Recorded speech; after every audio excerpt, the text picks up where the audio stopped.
My name is Chris Chachavar. I'm an applicant for MPD.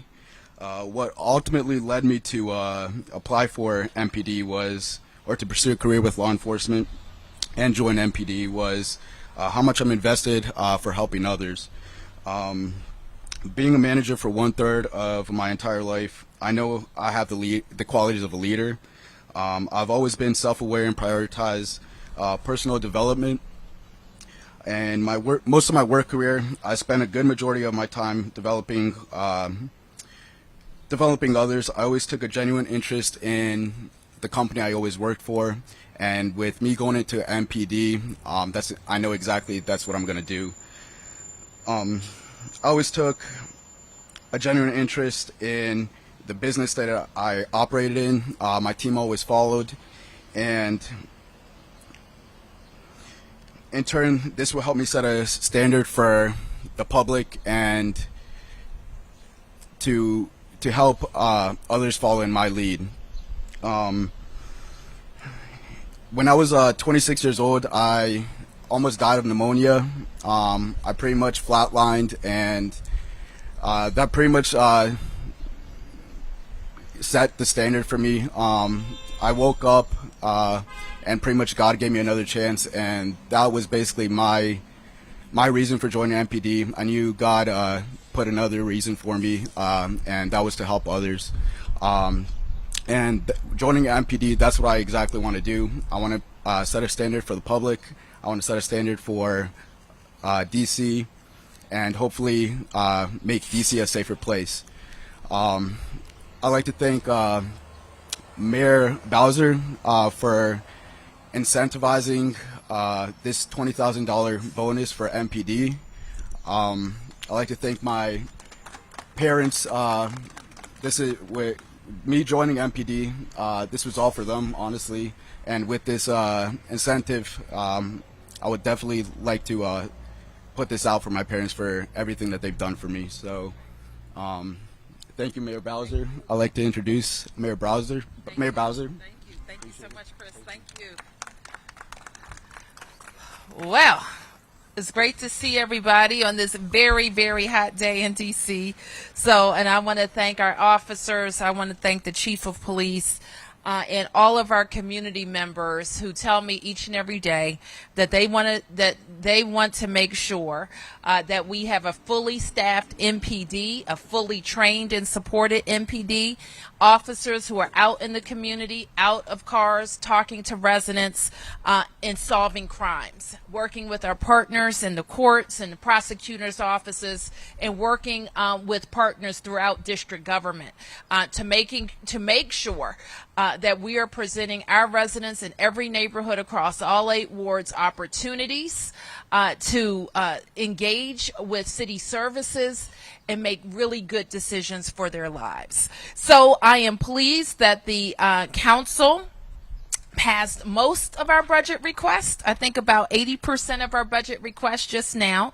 So this fiscal 2023 budget will allow us to hire 347 officers.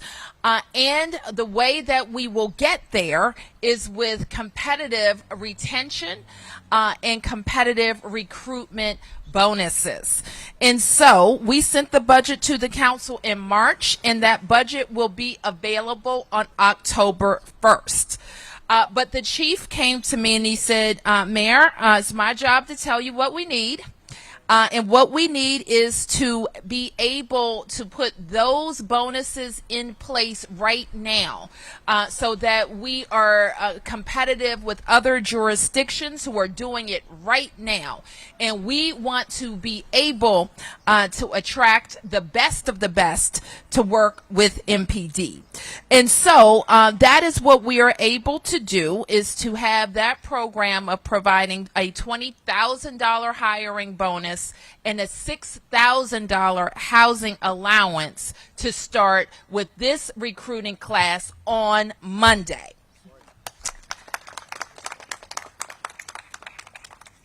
So when people join MPD, join the academy, they'll get a $10,000 upfront bonus, and then they'll get another $10,000 when they finish the academy. So we know that that is a good incentive, but the best incentive is you get to work for the best police department in the United States of America, for our homegrown chief, Chief Robert Conti.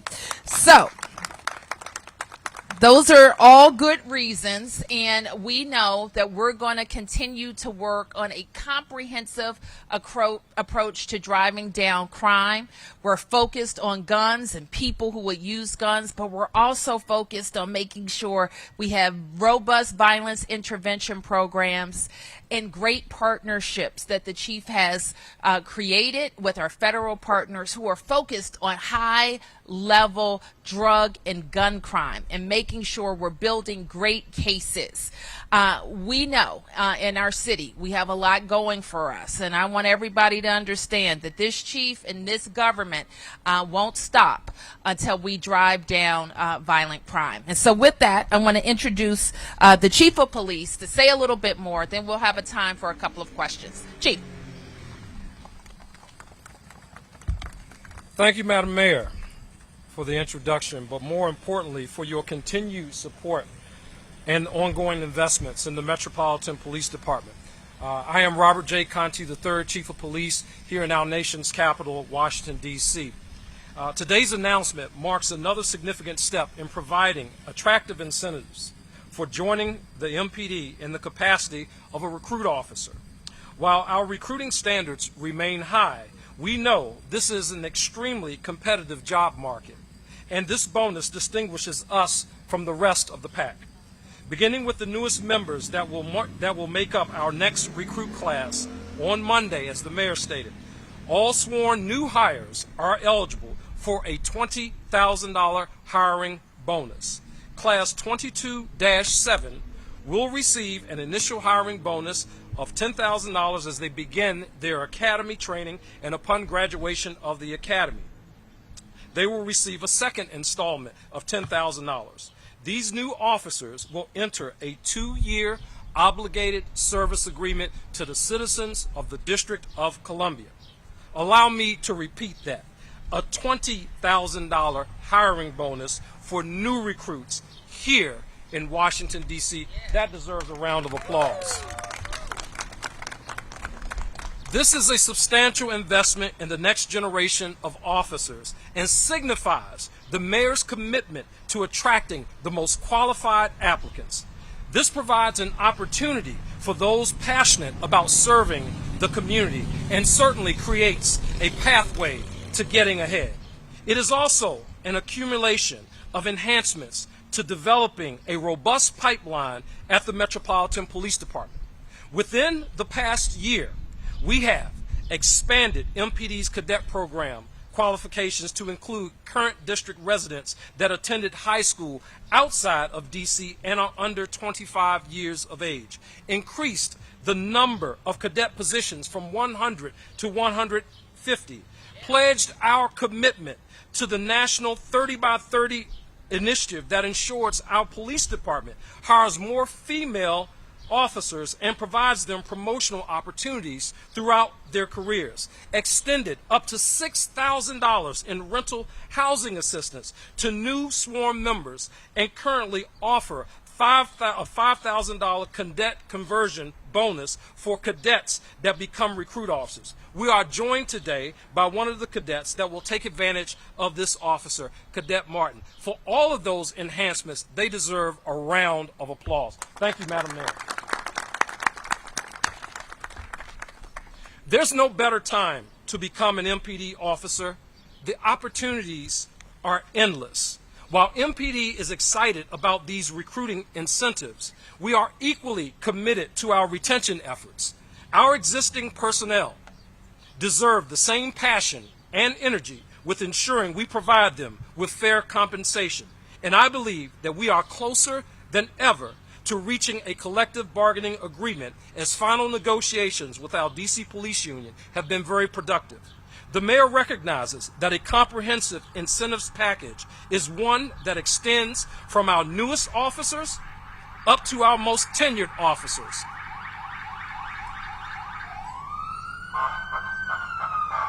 some of our members just going to work.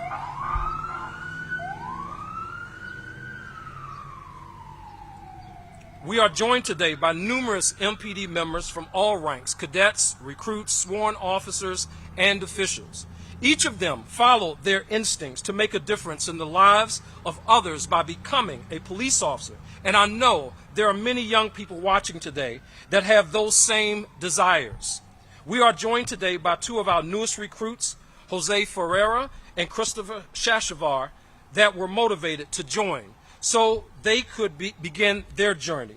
A journey that some of our youngest community members won't have the opportunity to make because they were tragically killed, like Sage Ballard, a promising 18-year-old young lady that was shot and killed not far from this park in June of 2020, a case that we are still actively investigating, and just this week increased the reward amount to $40,000. Or the two teenage young men that were killed this week that too won't be able to continue on their journey. Perhaps you are a parent that is watching, a coach, or a community member, or mentor, or educator that wants to prevent a resident from being influenced by the wrong crowd. Our young residents need to have options. And let's be clear, MPD is a great option for our young people. It changed the trajectory of my life, and it could change the trajectory of the young people in our communities, their lives as well. I am appreciative of the mayor's support, and I am excited for the potential to grow our hiring pipeline with the best applicants that evolve into recruits that will take advantage of our $20,000 hiring bonus. Thank you, and allow me to invite recruit officers Ferreira and Chachavar to meet the mayor and sign their service agreement and receive their installment checks. Gentlemen, please.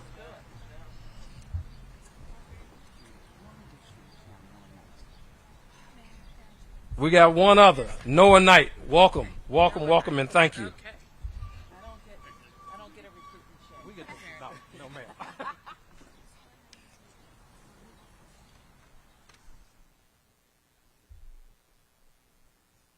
Yes, sir.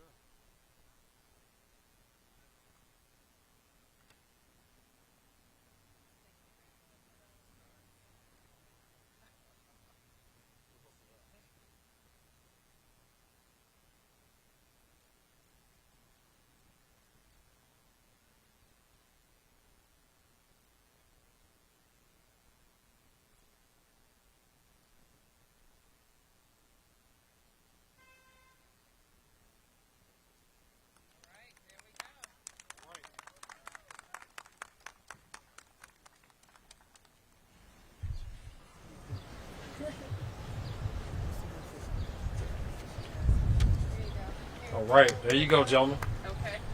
And You want to look right here at me, and then where's your?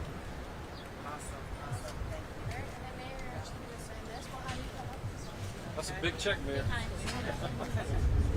Want to go behind or in front? Man. Now?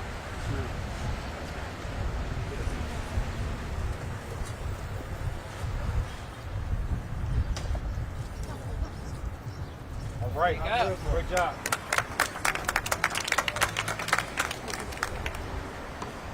Bounce it off. There you go.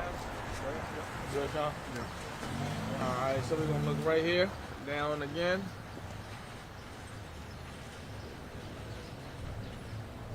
Thank you. Thanks, guys.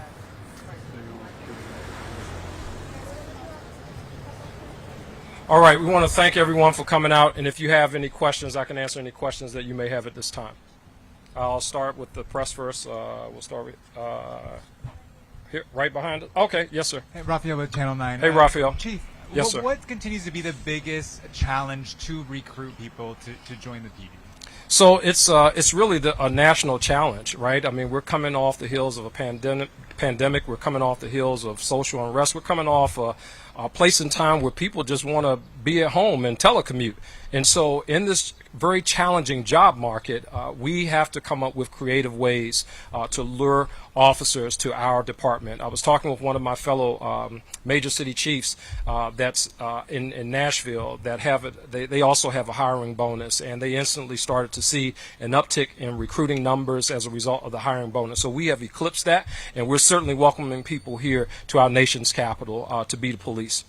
And follow up just briefly, can you talk about the efforts MPD is providing for this weekend? Obviously, big weekend. Yeah. We're bringing this festival to our town. How are you guys assisting in these efforts? So we're working hand in hand with all of our government partners, HSEMA, the Department of Public Works, our fire department. I mean, there's really an all-hands-on-deck government effort to ensure that we have a safe event. We're working with the promoters, obviously, to make sure that things are squared away. The mayor was out there last night after midnight walking around the area, just checking in on things. I was out there, again, right before coming here, checking in on things, checking in on the command center, looking at the cameras, where they're put up, looking at our messaging, just trying to make sure that we cross all of our T's and dot all of our I's to do what we do best here in the nation's capital, and that is host world-class events.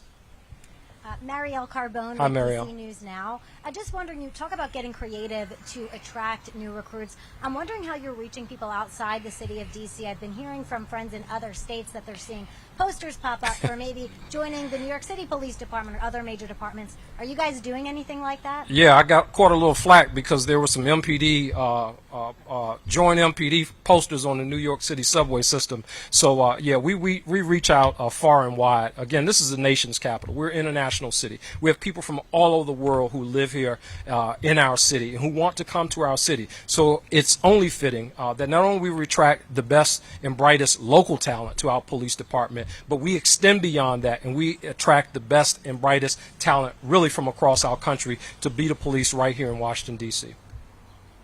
Other press questions? Okay. Anyone else? I see a hand here. Yes, sir. Yes, thank you. Just out of curiosity, a lot of the neighbors here appreciate the hiring campaign that the city's doing now, but what exactly is MPD doing to get police officers back walking the beat in the spirit of community? You and the mayor came to my area about 8 weeks ago. Since then, we still dealt with a lot of issues, more drug overdoses, a homicide right at the footsteps of my porch. I saw Christine Chase dead on the alley, blood staining the floor. And it hurts when individuals like myself really try to do what's best for the community by working with organizations and agencies such as yours. But our neighborhood is asking for more police officers walking the beat, not driving the beat, not biking the beat, walking the beat. What can you do to actually give that to our city? Yeah, we're doing a little bit of both of those things, and Commissioner, I'll say this as well. There has to be a balance there. It can't be all or nothing. It can't be all walking and no officers in cars. Just like we just saw that officer responding to a call for service wherever he was going to. It would take him an incredible amount of time to walk from wherever he was to that location. So it's a delicate balance there. We're focusing in on the areas, being strategic in our deployment, making the best use of the resources that we have. The investments that the mayor has made within the police department to grow our force, that's what we're focused on, making sure that officers are on the beat. As a matter of fact, this weekend, one of the things with all of the things that are going on, I said to the team yesterday, hey, let's get our recruits, those that are in the police academy, let's get some of those guys on the street tonight. They'll be working overtime. Let's get them out on the street tonight, on foot, walking in communities, walking in some of our nightlife areas, so you'll see that. And we're trying to just really make sure that we tackle the balance and be able to respond to calls for service in a timely fashion when people need us, and also be that visible presence in the community that people expect to see. Lastly, I'll say our hotspot policing model that we adopted about a year ago, it really defines that balance where officers who, even if they're in a car, they go to an area, they have a responsibility for patrolling that area for X amount of time, and then they get out of the car and they're able to walk around for a defined period of time, back to the car, back to their patrol. So again, it's really trying to balance the resource that we have to get the most bang really for our buck out in community. Can I just add Yep, one thing? absolutely. And Commissioner, I want to add that what we're talking about is connected to your question. Because when we have too few officers, you can imagine that the police chief needs to have them be able to respond as fast as possible when they get a priority call. And so already we've seen with our ranks going down, our response times have gone up. I think 90 seconds in the last 2 years. So actually having more officers means we have more people who don't have to respond to that priority call as fast. You get what I'm saying? I know that was a convoluted way of saying it. The second thing is the chief told me again, what I hear from the officers sometimes is they like to stay close to the car so that they can get somewhere faster.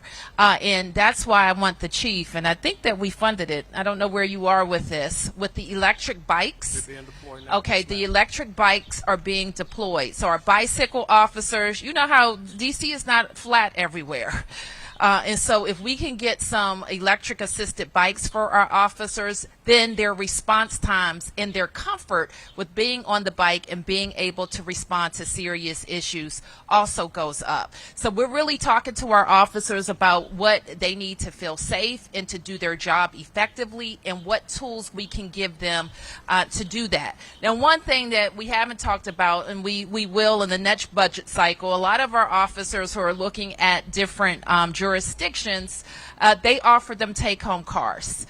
And so we're going to, what I hear from ANC commissioners, when I was an ANC commissioner, I liked when officers had a take-home car because that was another car in the community and in the neighborhood. So we didn't get that through the budget this time, but we're going to keep working on that issue, always looking for ways to recruit new officers. So we know in your community, we need a whole of government approach. We need the police. We need substance abuse support.